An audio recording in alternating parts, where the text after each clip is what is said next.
So, last month, I think it was last month, we had the rock diggers here. Yes. Anybody come to the rock diggers presentation? So those are the metal detector guys, right? They were terrific.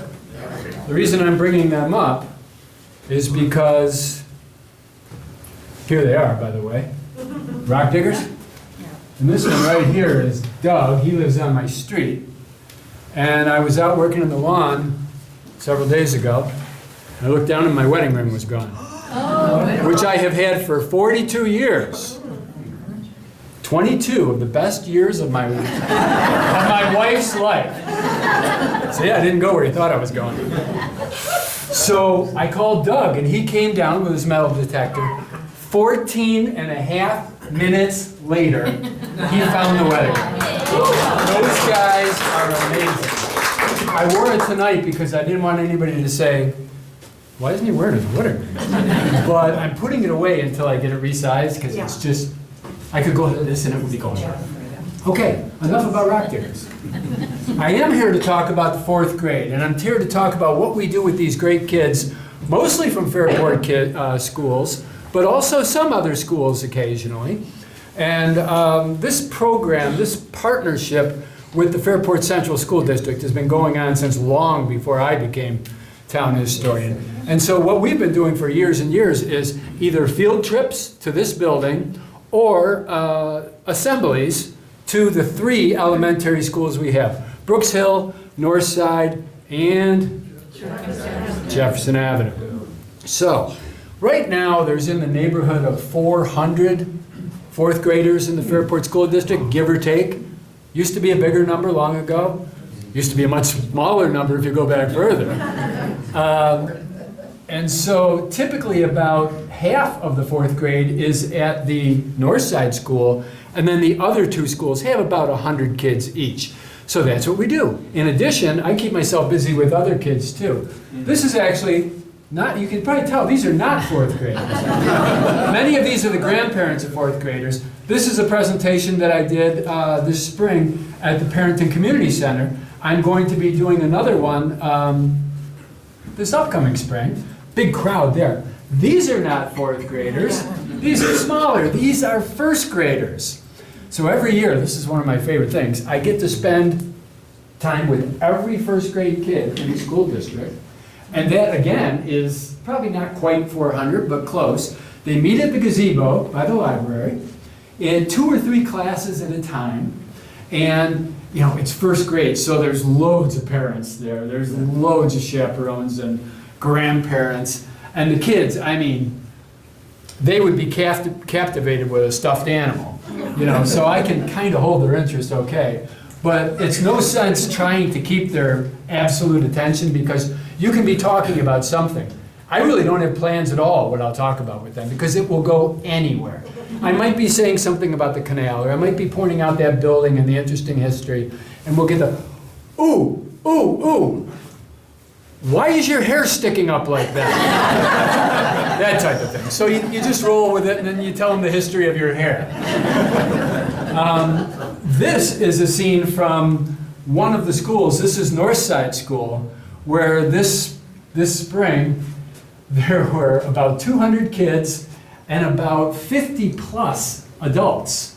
So 250 people, which is a fun room to be in. And because it's colonial days, also, where they're making candles and learning all kinds of colonial tasks and fun things, games. Most of them are dressed in their parents' version of colonial gear. Lots of fun to do this.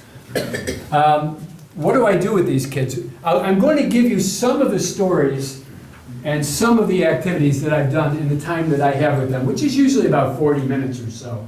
I've done a lot of different things, so I'm going to share some. I like to show them maps and how they can learn from them and correlate from them. Now this is a satellite map, right? A satellite photograph image.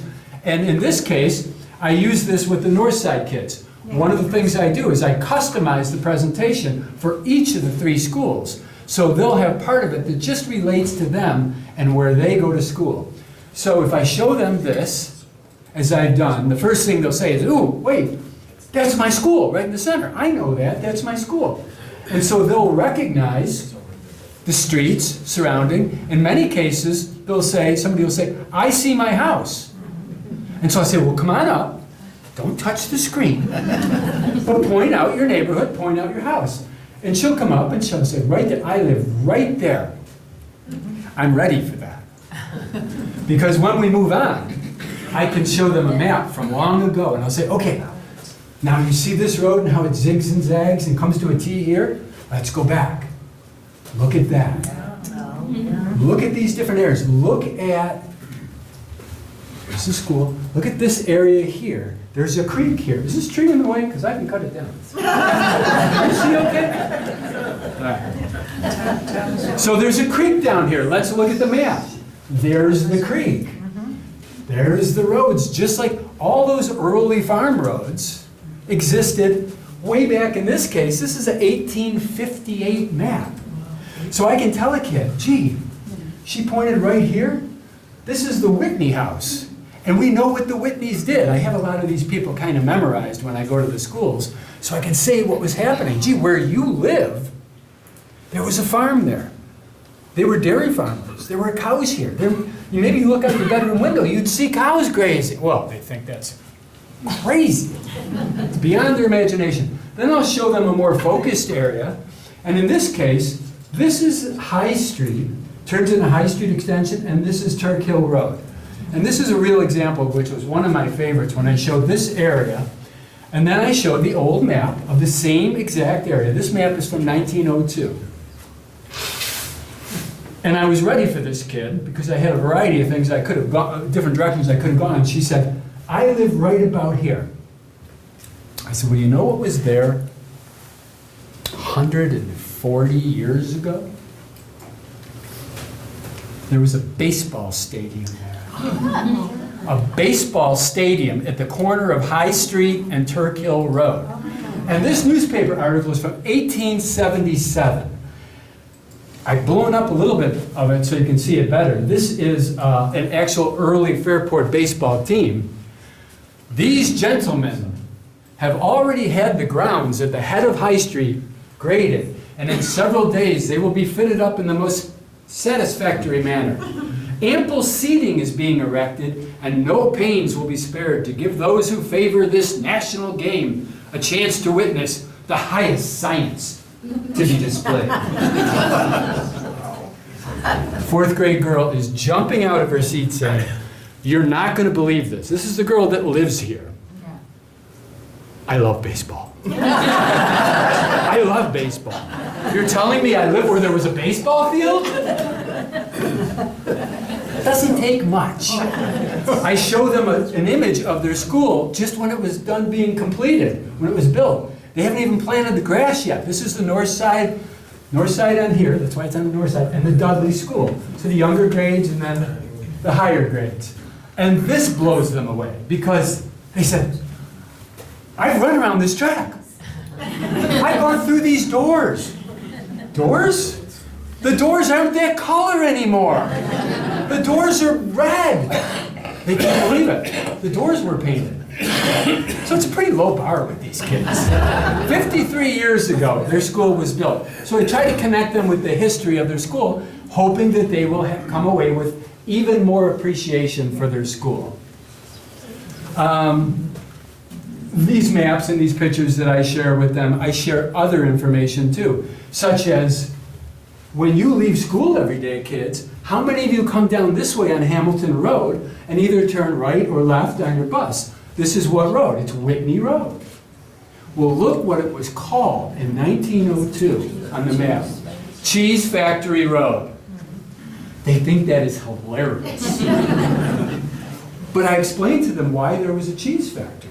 Because Thomas Creek came right, still does, come right through here, and right here, the Cold Spring Farm was a dairy farm, and they made cheese there. And so it makes sense. This is not this farm. This photo I borrowed from the Hannon Farm, across from Pittsford Pillmeyer Wegmans, but to give them a feel for what a dairy farm would start to look like a long time ago. Again, you might see cows out your bedroom window. I show them the houses that were used to exist close to them, right at that intersection, right about where the cheese factory was. So lots of things for them to absorb about their school area. I show them kids in school a very long time ago. And I can explain to them that actually this school building still exists. These kids are inside the District 3 school. Now, it doesn't look like this anymore, but it still stands. You know that early on, our town was divided into about 10 or 11 different individual school districts, each one with a one-room schoolhouse to start with. Eventually, most of them turned into two-room schoolhouses. Then we were centralized in the early 1950s and got to our modern schools that we have today. This building, although it's a little bit bigger today, if you're going down Turk Hill Road and you pass the farm at the corner of Arol, the Ellsworth farm, and you keep going south, the first thing past the farm field is this school building. Again, they added another room to it after this photo. And way off in the distance here, we have a hiking area called Indian Hill. Well, that's Indian Hill. It's covered with trees today. Kid raises his hand. I've hiked at Indian Hill. It doesn't look like that. And this school terrifies them. It looks like a torture chamber. I explained there are windows, but they're behind these shutters. But they say, well, where's the cafeteria? Where's the library? And then when you explain to them that there's one teacher in the school, and the teacher has how many children? How many of you have brothers and sisters? Oh, they all raise their hands, most of them. Imagine that you and all your brothers and sisters are in the same classroom all day with the same teacher. This they hate. They like that time away. Bill? Yes? Is that the house that's right by the farm where that's up there that nobody can get to? No. This is as you're driving past the farm, going away from the community center, going south, and as soon as you get done with the farm field, the next thing you come to is a little two-room, and it has some windows on one side. It looks much nicer than this. It's been a rental place for years. At one time, it was the VFW? It was the VFW early on. Yeah. Pardon me? Oh, Brook Shepherd Post. Yes, yes, it was. Thank you for people who were actually there. Here's another one of our early schools. This one was out in the Egypt area until it was replaced by a school we have right out in front of Mason Valley. It's kind of a cinder block building on Pittsburgh-Palmyra Road. But this was the predecessor to it. Very early school out in Egypt. So I show them that and they point out, oh my gosh, every kid has a hat on. And different ages of the kids, and you find barefoot kids. Because this photo is probably from the late 1890s or so. See Wicked Witch of the Week. Do you think this is a Wicked Witch of the Week? Could be. I explained to them about this high school, and I do it for a reason. This 1880 photograph was of the high school that used to be where the school district's administration building is on West Church Street. And this was built in the early 1870s, and they tore it down in about 1957. It had gotten into disrepair, and it was considered a dramatic fire hazard because the way it was designed, the furnace apparatus were in the basement directly below this unintended chimney. But the reason I show them this is not to terrorize them with a story of school fires, but to explain something else about this part of the building right up here, the bell tower. And I explain this incident that occurred where the school bell disappeared. Where is the bell? This would be where the bell was when the school was in operation. I explained that they tore it down in 1957, and they were looking for bids, maybe earlier, maybe 56. They were looking for bids to tear down the school and it had become obsolete in their minds, although I hate to lose any old building. And so in the newspaper articles it says, the original bell, which has stayed till the end, and the cornerstone of the old school will be retained by the district. There is a possibility, if they cannot be used in the new school, that they will be turned over to the Perinton Historical Society for safekeeping. So, Where is it? you could go upstairs and see them both, right? No, they never made it here. There was another article that detailed this as well. Here's the demolition of the building, and they did commit to saving that bell. The bell from the tower has been delivered to the high school. Now, when they say the high school at that time, they're talking about the high school on West Avenue. Yeah. It's been delivered to the high school where it will be kept for the time being. The Board of Education will decide what to do with it in the future. Good news, they saved the bell. But no one was able to identify whatever happened to it. I've been looking for this bell for 10 years.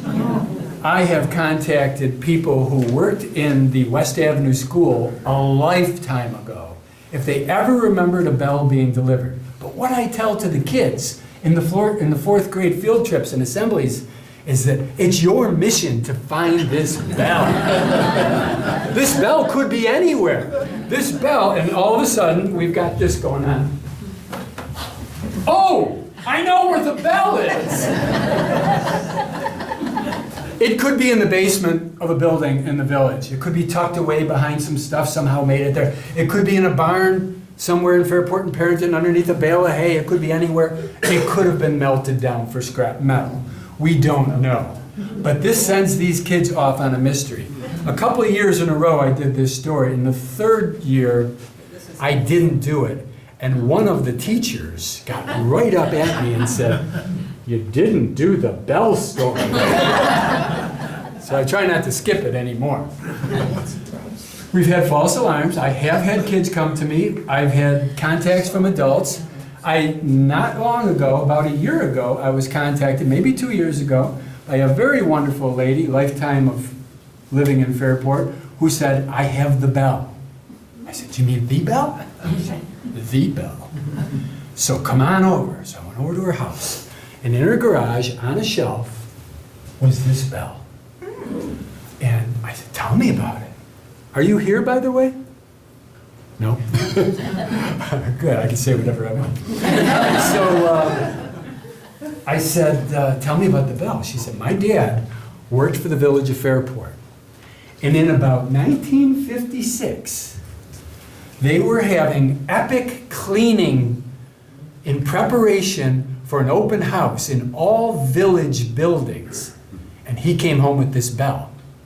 And it was in his shed behind our house for decades. And then I inherited it, and I just wanted it out of my garage. So she gave it to me. And I needed to do some more exploration, some more study. First thing I learned is it sounds terrible because it has this huge mended crack, which really makes it go doink instead of a lovely ding. And when we just started to slightly clean up the outside a little bit, what dismayed me is underneath, a thick layer of patina was a big painted number 45, I think, in vibrant blue paint. And I thought, well, that doesn't quite add up. And I asked her dad was a stock car driver. I said, "Was a stock car number 45? Maybe he got the bell, but he put it on there." No, it wasn't 45, it was 21 or something.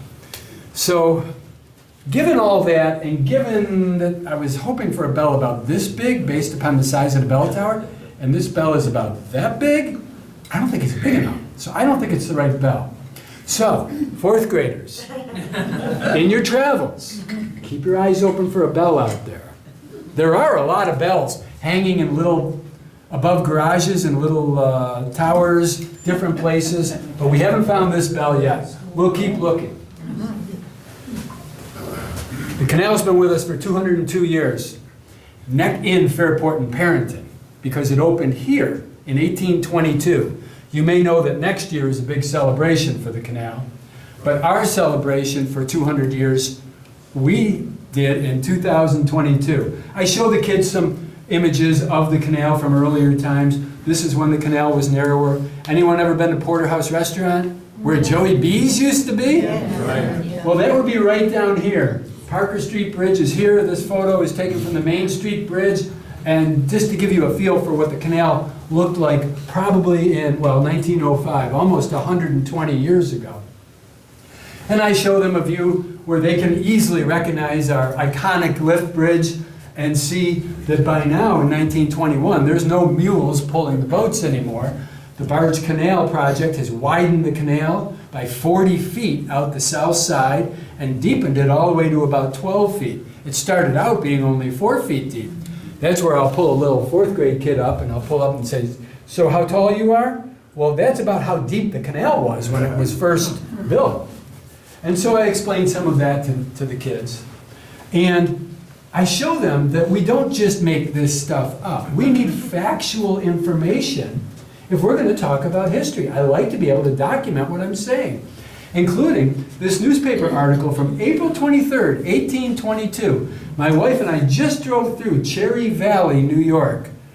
A week or two ago, where were we going? Cooperstown? Where? Right, we went through Cherry Valley. Yeah. And that's where this newspaper is from. And they're talking about the canal in the Rochester area. Internal improvement, transportation on the Erie Canal, commenced on the 11th instant. You know what that means, don't you? No. Commenced on the 11th instant. That's the one that just happened. Yeah. So commenced on the 11th of April from Hartwell's Basin near the Irondequoit. It's like you need a decoder ring. What they're saying, Hartwell's Basin is Bushnell's Basin. But for the first year and a half, it was Hartwell's Basin. Then Hartwell said, this canal is going nowhere, literally, and I want out. And he sold out to Bushnell. And near the Irondequoit, well, they're talking about where the Irondequoit Creek goes underneath the Erie Canal. So this newspaper article confirms to us that our canal was open as early as April of 1822. To show the kids the magnitude of what that meant, imagine this. The day that the canal opened and farmers were bringing their goods to Bushnell's Basin, Hartwell's Basin, to send eastbound. Why? Because at that time, Bushnell's Basin was as far east as the canal was, as far west as the canal was open. The Great Embankment wasn't completed yet, so they couldn't get any further with the boats. So it was big business for shipping goods from Bushnell's Basin to enormous eastern markets, which never existed before until the canal opened. 10,000 barrels of flour, for example, were in newly constructed warehouses in Bushnell's Basin waiting for the first boats. Not that many people lived here, but farmers from Rush and Pittsford and Henrietta and towns further south and west brought their goods to Bushnell's Basin by rutted trails on wagons and became prosperous, much more prosperous, immediately. Here's an 1822 map that I show them and explain how primitive really things were at that time. So you've got the canal here in this dark line. This is the town of Pittsford right here in this boundary and this boundary. There's Perinton. Here's the Irondequoit Creek. And Fairport's not even on the map. This is Fulham Town. You know where that is, where Perinton Park is. That was the early canal village that we had before Fairport. Fairport didn't really hit the map in a big way until the railroads got here. And going off to the boundary with Wayne County. Even Daniel Penfield, up here, Daniel Penfield, rich guy from Penfield, had to come to Perinton to ship his goods off to Canada. I explained to the kids, I don't know if you can see it, there's two dark spots here. And I asked them to elaborate on what they believe those might be. Because some kids will say, well, I think it's like a topographical map. Is it showing hills or valleys? Or is it showing like woods, like a forest? I say, no, I think it's a tobacco stain. Or maybe grape juice. It's just a stain on the map. Okay, we've got some quick stories to tell you about some of the people that came here. So we try to make national history, people of national importance, and connect them to our community. Because that's exactly what happened. And we talk a little bit about the abolitionist movement, because as you know, in our wide geographical area, we live in a pretty important place for some of these aspects of history. And you know, fourth grade curriculum in history, they do a lot of work on local history. So they've learned these things. When I bring up the people that I'm going to talk about, they know these people, and they just don't know a little. They know a lot. We have fourth grade teachers that have really done a good job of diving into in-depth information. There's one teacher, just as an example, that I just love, that she has a complete filing cabinet full of local history. Things that I hadn't seen before until I went to see it. It was amazing that she would take that amount of time and effort to create all of that. I tell them about the Talman family. The Talman family lived way out East Whitney Road, not too far from the Wayne County border. And this is John Talman Sr. And he also had a son, John Talman Jr. And he was kind of our version of Forrest Gump in many ways. He was in a lot of places at the right time and place to see some pretty amazing things. And John Talman, this is John Talman Jr. as a little boy, and here he is as an elderly man.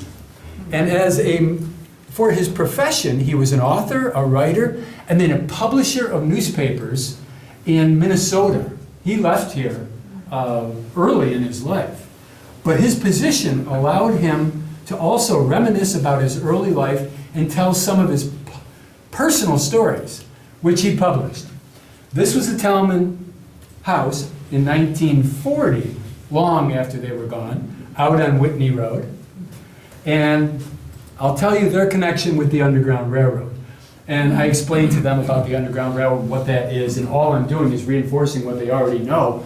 Escaping slaves from southern states and trying to get to Canada for safety during that period of time. It could have been in the 1840s, 50s, early 60s. And this map, this is a 125-year-old map, that shows some of the routes and shows getting to Rochester area was a key route to, of course, getting across the lake. Now, young Talman, in 1925, published a story related to the Underground Railroad, not only in Minnesota, but his hometown newspaper in Fairport picked up his stories as well. He talks about the farmhouse that I just showed you, my birthplace on top of a hill.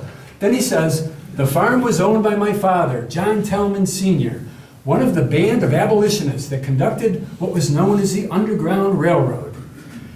By the way, this is our best documented example of the Underground Railroad. Many people have said to me, I know a lot about the Underground Railroad. For instance, the Green Lantern was a stop on the Underground Railroad. No. That's a stretch because it was built 10 years after the Civil War was over. It was perilous business, this aiding slaves to escape. The Underground Railroaders were near outlaws. And he goes on to tell this story. And here's what the house still looks like today. It's a beautiful house out there in the country on East Whitney Road. And he says in his 1925 article, I have a distinct recollection of the time when in the winter of 1859 to 1860, a runaway slave from Georgia, his wife, and a half-dozen little children were concealed in our home for a week or more while on their way to Canada. They were quartered in the kitchen and provided with food, not only for present needs, but sufficient for several days after leaving us. So this is a first-person account, I tell the kids. This is important because this really happened. He remembers the story, he tells us the when, the where, and the people that were involved. This is the back entrance to that house. This is the owner today, and she shows us, this is the kitchen right in here. She shows us how the slaves could have, with the help of the family, escaped from the house at the rear where they couldn't be seen, because there were bounty hunters out there looking to capture these slaves and profit from their capture, even here. So being able to see this area and seeing the details of the house makes it more real. His father used a buckboard wagon like this with the high sides, and he would conceal the slaves, lay down in this wagon, cover them with the produce, the products, that he was taking down to the Genesee River, or perhaps down to Pulteneyville in Wayne County, to send off across Lake Ontario because some of his customers for his farm products were in Canada. So he had a regular route of doing this. In fact, I've drawn this clever map with very realistic ships to show the kids that he could have gone off to Charlotte or he could have gone to Pulteneyville. Now, I elaborate on Pulteneyville for one reason. I was called by a friend out there who operates a hardware store, and he said, "You've got to come with me out to a house in Pulteneyville. You're not going to believe what you see." Pulteneyville was a hotbed of Underground Railroad activity. It's well known for that. Several houses have been well documented, and ship captains in Pulteneyville were known to participate in gladly transporting runaway slaves to Canada. So that's all well known. What wasn't well known is this. A lakeside home. You know the sharp bend in Pulteneyville where if you don't turn, you're going to go in the lake? Yeah. A few doors down from that, there's a little house, backs up to Lake Ontario. He said, "You've got to go out there and see this." A wonderful lady that owns the place, 2 bedrooms upstairs. She had contractors there to take down the plaster ceilings because she wanted to make like high cathedral ceilings in the 2 bedrooms. And what that did, when they took those down, the contractor said, "Wait a minute, we just ran into something we didn't anticipate." They found this hidden hiding area. And this door, which opens, had a tunnel that led above the ceiling, about 15 feet over, to the 2nd bedroom, where there was a hatch going up to it. So you'd go through a ceiling hatch, shimmy along a little tiny tunnel to get in here. And this thing is bigger than you think. You get some idea for the scale of it. They could lay down 5, 6 people in there. Whoa. And all of this existed, and no one knew it was there until that ceiling came down. Pretty neat piece of history to uncover, right? This was one of the boats that Captain Throop, who lived right across the street from this house, used to transport slaves. It's a Lake Ontario steamboat. Here is the Pulteneyville Harbor, and here is the pier where that boat tied up to go to Canada on a regular basis, and up to the Thousand Islands and different places. The house that we're talking about is right here, the Beardsley House. So all those runaway slaves had to do is in the dark of night, go out the back of the house, thank the family that helped to take care of them and feed them, go through 3 or 4 backyards, and climb aboard that boat where the captain welcomed them and stowed them away until he could get them to Canada. And it really happened. So that's pretty fun history to share with kids. Of course, young John Tellman Jr., he was a part of all that. He witnessed that as an 11, 12-year-old kid. He also had a personal experience with Frederick Douglass. And kids know who Frederick Douglass is. Our airport is named after him. Between Susan B. Anthony and Frederick Douglass, our kids have plenty of opportunities to be well-versed. Frederick Douglass, as they know, African-American social reformer, an abolitionist, an author, a publisher, so involved, and a former slave, by the way. Born in Maryland, died in Washington, D.C., but spent a significant part of his life in Rochester. He published newspapers, as you know, the North Star, and this one was called Frederick Douglass's Paper. Pulteneyville. I explained to the kids, there was a great guy, he ran the Yankee Peddler bookshop. Do you remember that place? What's his name? Great guy, and it kills me. I've got to put his name up here. So he lived down the lake from the house I just showed you, about 6 or 7 houses, and he died 2 or 3 years ago. He had a beautiful Greek Revival house right backing up to the lake, and somehow I weaseled my way to get in his house, and he was so welcoming to me, and took me all through this beautiful overstuffed house filled with paintings and books and treasures. And we're up in his bedroom now. He was a widower and he lived there alone. And up in his bedroom, among 30 things on the wall, was a framed Frederick Douglass newspaper. I said, "Wow, that is really cool." He said, "Would you like to hear the story of it?" There is a home that was a stop on the Underground Railroad in Williamson, just south of Pulteneyville.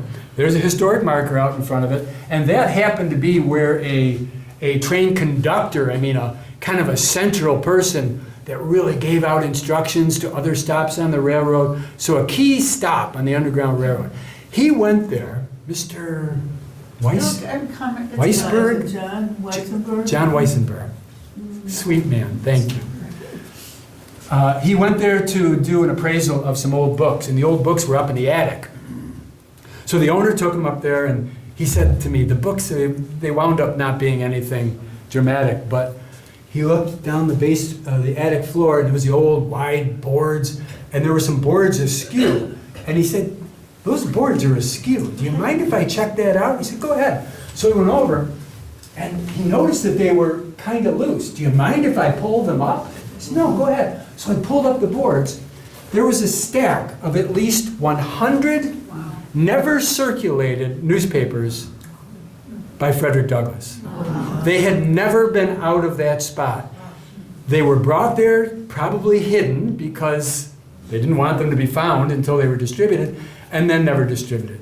They wound up being donated to museums, libraries, educational institutions around the world. And imagine, by the way, what they would have fetched on eBay or in some auction. So it wasn't that great. And that's kind of fun for those kids. The story of hidden treasure is very alluring. Young John Talman Jr., back to Frederick Douglass, he wrote in another essay in his elderly years, in the summer of 1860, when Abraham Lincoln and Stephen A. Douglas were contending for the presidency, my father took me to hear Frederick Douglass, the world's most famous colored man. Of course, I pause and say to the kids, now you understand, that was terminology that was used in 1860. Elaborate on that just a touch. Who addressed an open-air meeting in a nearby hamlet called Egypt. He went to see Frederick Douglass.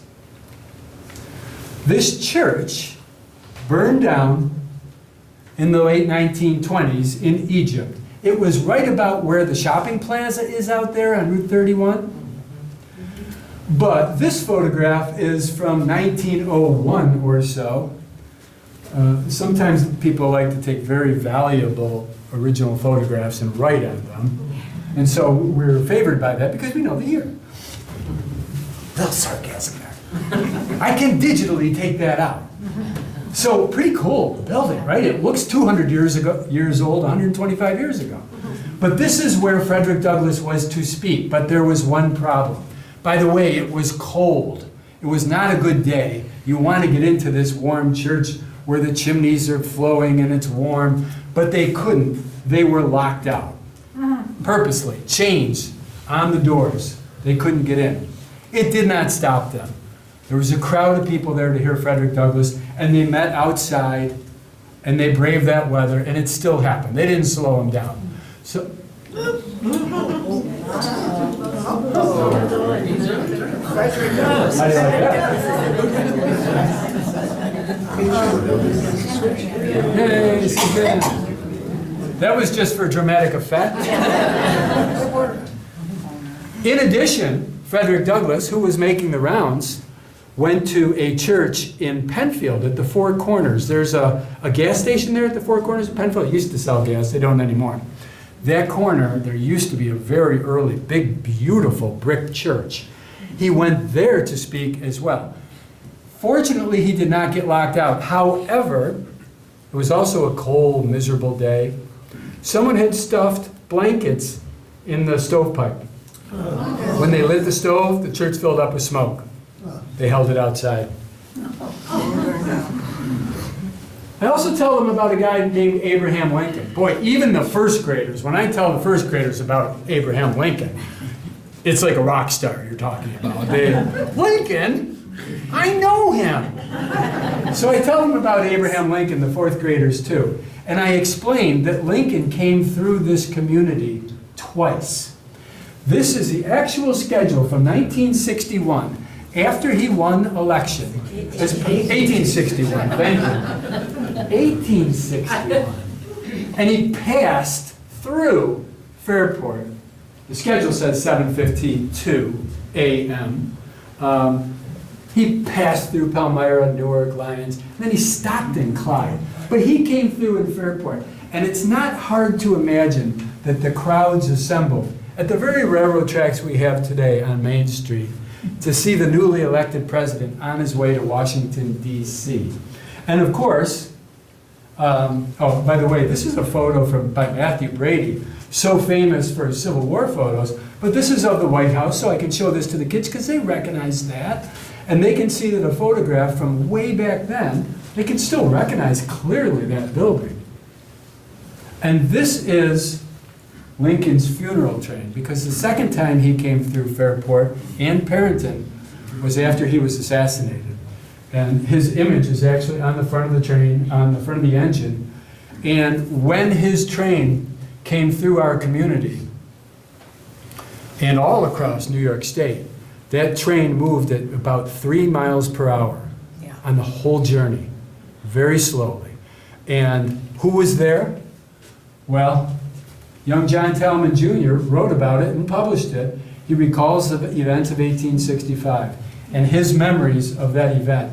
The funeral train bearing the immortal martyr in the cause of human liberty and national oneness passed through Fairport on its way to Springfield, Illinois. My father and I arose about 3 o'clock in the morning to join the waiting hundreds at the station. With a feeling of awed solemnity never before or since experienced, we watched the long train with its somber drapings pass along to the sound of tolling bells. I've heard accounts that it was very rainy and very, chilled to the bone. And yet all along, wherever there was a crossing with a road, there were people. And especially here in Fairport, a large crowd of people at 3:30 in the morning to pay their respects to the president. And this boy did that with Lincoln. He saw Frederick Douglass.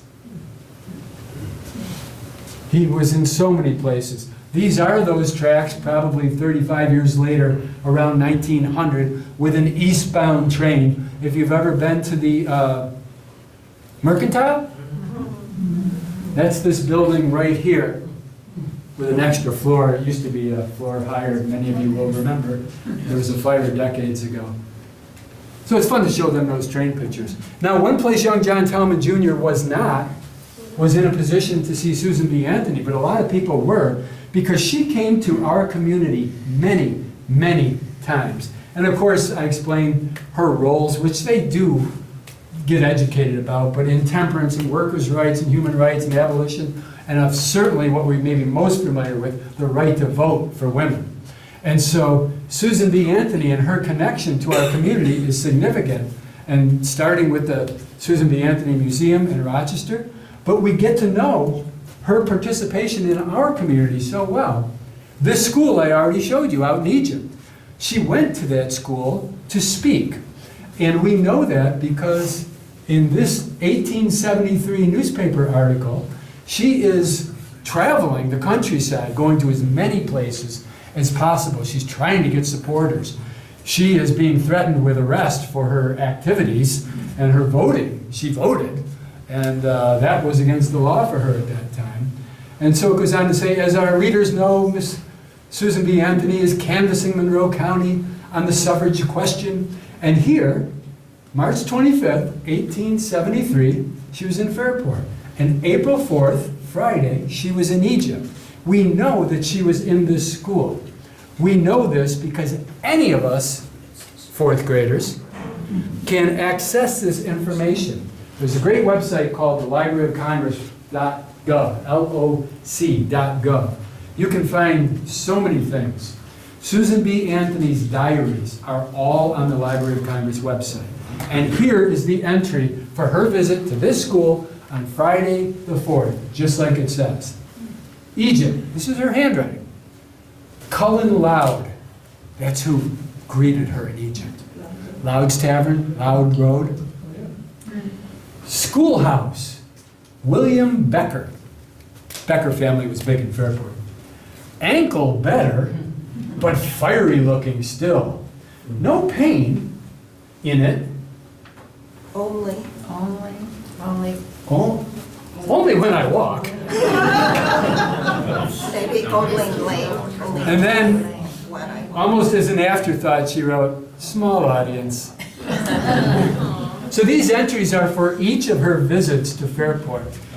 She was at the Methodist Church, several of our churches she spoke, from 1873 all the way up to a couple of years before her death. I count one more visit of hers to our community. When her family first came to the Rochester area, they traveled by the canal. She was 20 or so years old at the time, but she passed through Fairport and Perinton, so I count that as one of her visits. Probably stopped at Ricky's for eggs and toast. Do you recognize this landmark? You know, you can't see it anymore, it's gone. This is one landmark that I did not particularly weep to see disappear. It was an artifact of the urban renewal era, and the reason I will show this to kids for the first time this upcoming year is because something kind of fun is in this little spot. So, you know, when urban renewal happened and the whole village landing back here was developed in the mid-1970s, this was a place to hang all the signs for all the shops. Tops Friendly Market and the drugstore and all that. Takes up a lot of space. I've come to call it the pigeon coop because it was full of pigeons and all that involves. So, I took this picture recently, and here's a picture from long ago, and what we learned is in the bicentennial year of 1976, a time capsule will be featured here. They put together a time capsule for people to participate. Do you remember it? I do. Our kids put in, Our kids put in Legos. Legos? or the little people, Oh, the little people. The little Fisher Price people. Fisher Price. So does anyone remember what the time capsule, physically, what it was? No. Most of the time capsules I've seen have been some futile attempt to have like a metal box that will be waterproof or something like that. You don't remember what it was? The time capsule was decorated by art classes at Fairport High School, I'm sure in a very patriotic theme. I wish I had a photo of it. It was a concrete funeral that you put the casket in. What do you call that? Crypt. The vault. Okay. So imagine how big this vault was. Well, Chuck Curtis was very involved in that, and he ran the funeral home. Chuck Curtis donated the vault. There you go. If you want to have a fact checker for your history, do what I do. Go to the Whitneys. So this enormous vault made the rounds from Perinton Park to certain events to Potter Park and around the community, where everyone was invited to put something in the time capsule. So here we are with the area, and now it's gone, and there is a plaque right here that has been refurbished, which shows us Village of Fairport. And by the way, time capsule will be opened in July of 2076. So get your phones out, put that in your calendar. Somebody, please.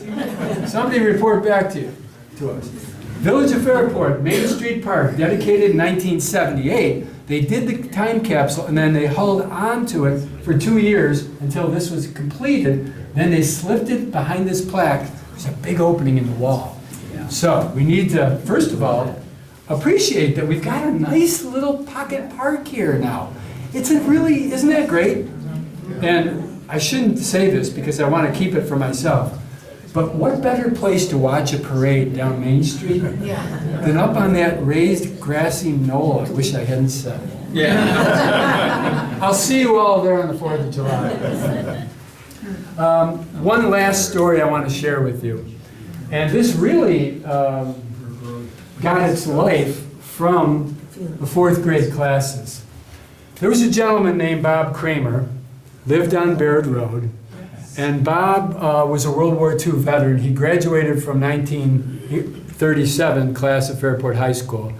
His girlfriend in school was Leona Sharp. They got married, Bob went off to war, and Bob was killed in the war. He was a pilot.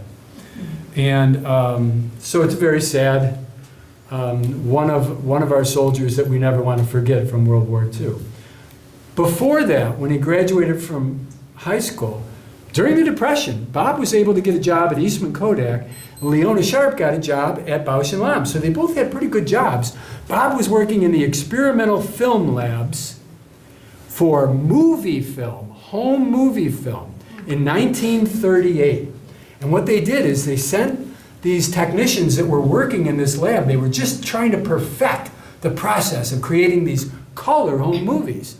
And so they sent them home with a movie camera and film and said, do some filming and bring it back and we'll refine our processing.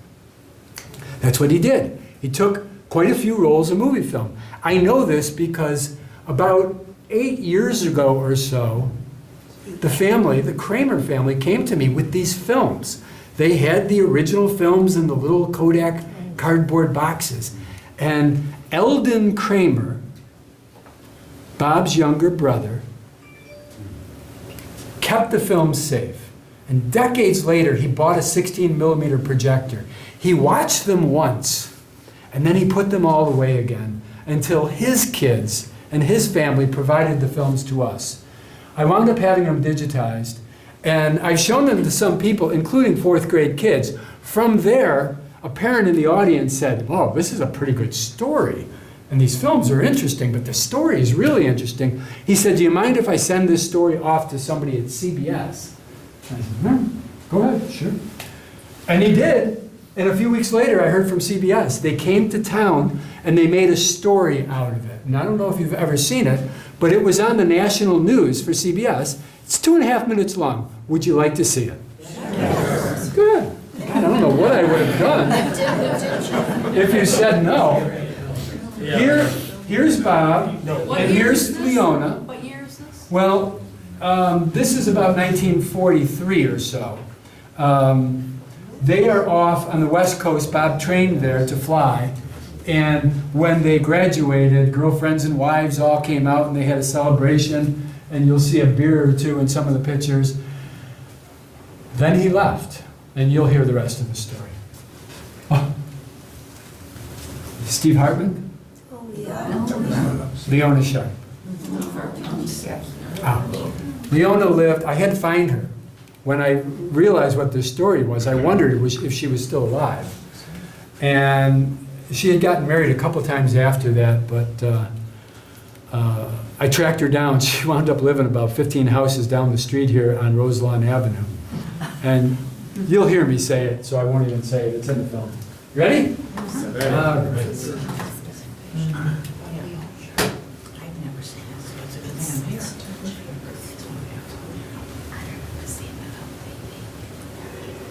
Finally tonight, they took our Kodachrome away, but not our Kodak moments. Steve Hartman witnessed one on the road. In Fairport, New York, along the Erie Canal, How about we walk? town historian Bill Poray has made it his mission to connect people with their history. In about 1890. But safe to say, he has never found a more direct and powerful connection than he did the day the films arrived. Someone found these in an attic.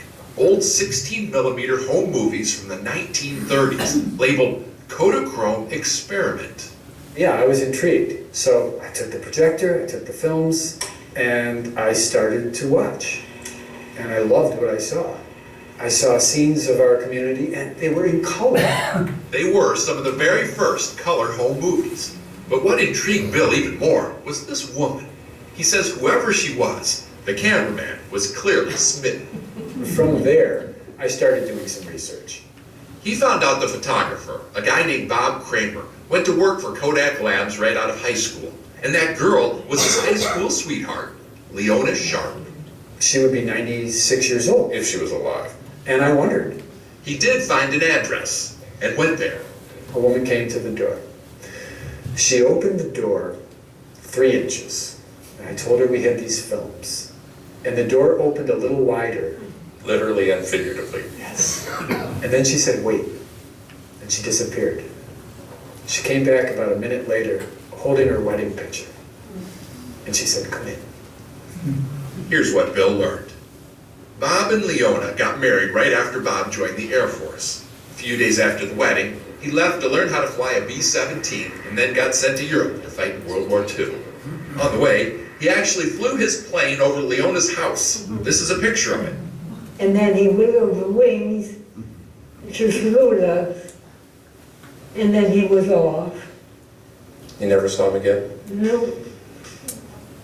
Leona says losing him was hard, but finding him again has been wonderful. Couldn't believe it. After more than 70 years, Leona's love story came rushing back in living color. And even though she did get married again for a while, we got the sense that this was her true love. Not from any particular picture on the screen, just the flicker in her eye. Steve Hartman, on the road in Fairport, New York. What a storyteller. That's the CPS. Museums all around the world. I'm Scott Pelley, and I'll see you Sunday on 6 Good night.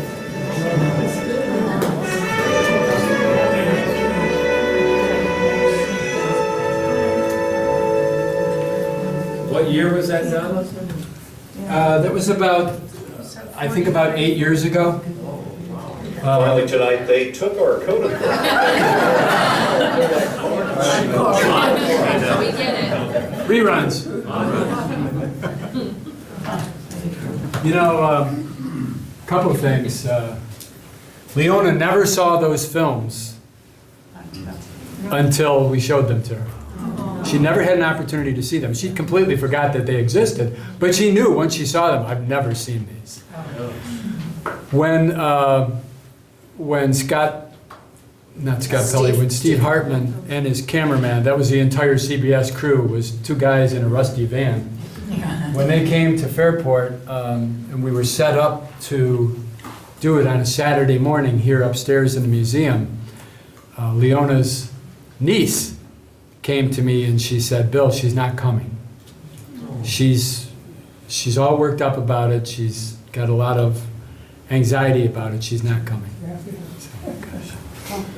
So I said, "Do you mind if I talk to her?" "Go ahead, but it's not going to change it."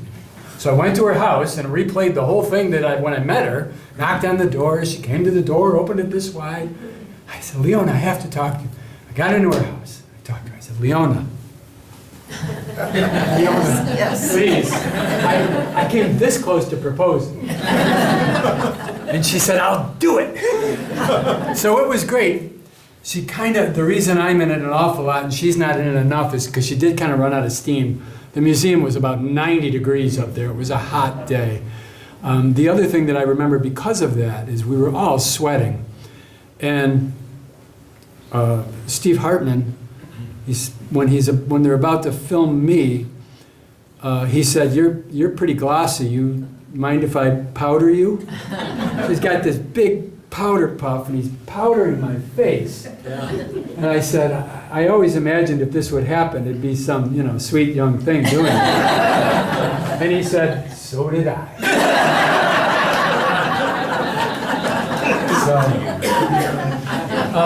But that story does go a long way with the kids too. It teaches them a lot of things. It gives them some pride in their community that adds to the pride that they already have.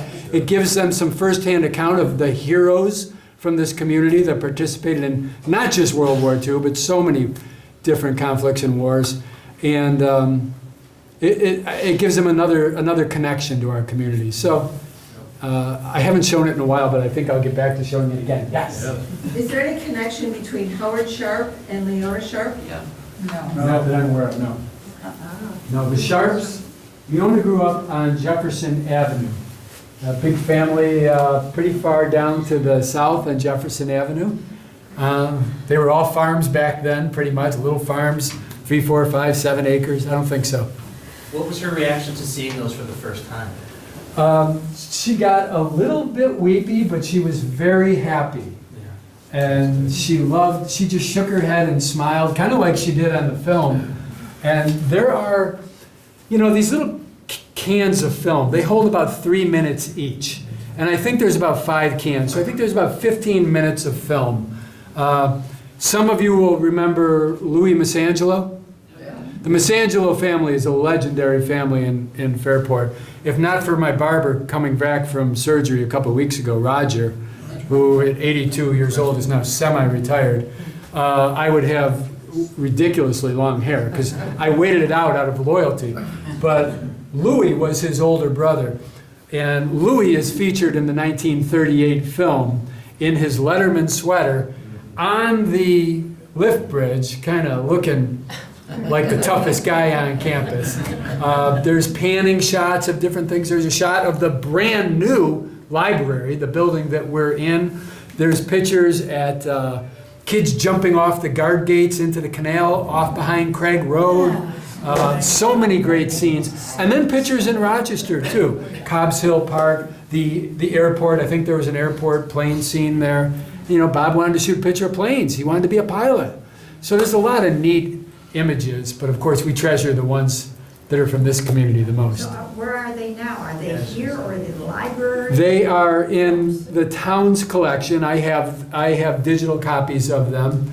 I unveil bits and pieces of them occasionally. Maybe sometime I should do a program soon and show them all to you. All right, maybe that's what we'll do next time.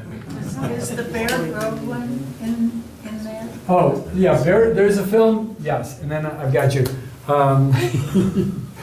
Bob lived on Baird Road, so some of the scenes are around Baird Road right in front of his house. His little brothers with an old, it wasn't old at the time, a 1930s bicycle pulling a wagon, the sisters riding the bicycle, the little boys hanging on for dear life on the wagon just as they're about to go down the hill to the underpass, stuff like that. And of course Thomas Creek is down there, right, and it leads to Irondequoit Creek. Well, there was a family who lived in the house at the bottom of the hill, right by the opening to Midvale Drive. What was their name? Hutchings. The Hutchings family. And the Hutchings family bought that house in 1938, the same year the films were made. In fact, we pinpointed that I think your parents had probably been in the house a couple of weeks. Not long. You didn't exist yet. And so he pans down the creek, and you can see the back of this house, and there's Jean's parents out in the backyard cleaning up the yard in living color. Yes? I enjoyed seeing the picture of the schoolhouse in Egypt because I actually did go to the next schoolhouse in Egypt. Okay, the cinder block and Yeah. shingle house. Two-room schoolhouse. Yes. When you walked in the front door, there was two little doors and 2 toilets. And it was just a door that opened. The right-hand side is the room I was in with my brother and a teacher, and the other side, my older brother was in it. Okay. And you talk about, how did we get lunches? There was no cafeteria there. I'll never forget, the best thing was all the lunch that was left over, so to speak, came from a bigger school to us. Oh, gee. So we could have as much as we wanted. And then another thing, there was no place for a gym. In the back of that old building was an enormous rock. Enormous rock. And I remember as a child sitting up on that rock, and we just played out in the backyard there. So ever since then, it's like I've said to my husband, I've got to stop, I've got to go in those doors and see, what I remember from, this would be 1st and 2nd grade. Because we went from there, and I just spoke it incorrectly, because it was the Joanna Parent School, which was 3rd grade. That's when it opened. Very good school. They had a time capsule as well. Yes. And I remember, since we moved back to Fairport, they opened that time capsule, and there was my paper with my name and handwriting. Isn't that nice? And my grandparents, I'm 3rd generation, lived at 166 West Church Street. And then I grew up on Hogan Road, and then we now live on the Erie Canal. Very nice. So it was a big circle, but to see that old school, and knowing what you said, who was there. And isn't it nice that that school that you went to school in Egypt still exists, that the building exists, It's in the Egypt Historic District. It's well preserved. Our former Judge Tom Klonick owns that building and has taken wonderful care of it. What's in it? I understand. Do you know the one we're talking about? I think it's for sale. It is for sale. Tom is retiring from his practice, and he's confident that it's going to get a good owner, a local owner. Oh, good. Yeah. Any other questions? Because I guess I'm done. Can they Google that little film? You can go to Google, and if you search for 3 words, Fairport, CBS, Poray, P-O-R-A-Y, it'll pop right up. I worked at Kodak with a Bob Kramer. He was my supervisor. Is he a relative? Not that I know of. Oh, okay. Same name as Not that I know of. Okay. I'd like to say it was his son. but I know that was. No, that's true, right. Talk They're about roughly a bells. cousin or something. You know that. You have the bell?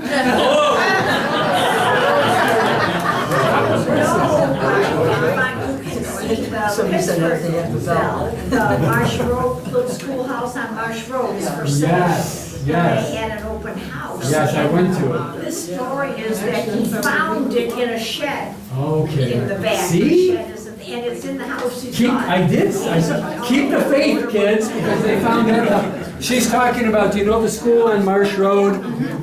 That for years we've been saying, what's going to happen to that old schoolhouse? And it's all restored. It's a 1-bedroom, 1-bathroom. You don't have to worry about visitors staying over, but it's beautiful. And they do have the bell displayed inside. So, yes. Thank you very much for coming. It's been a pleasure to have you here.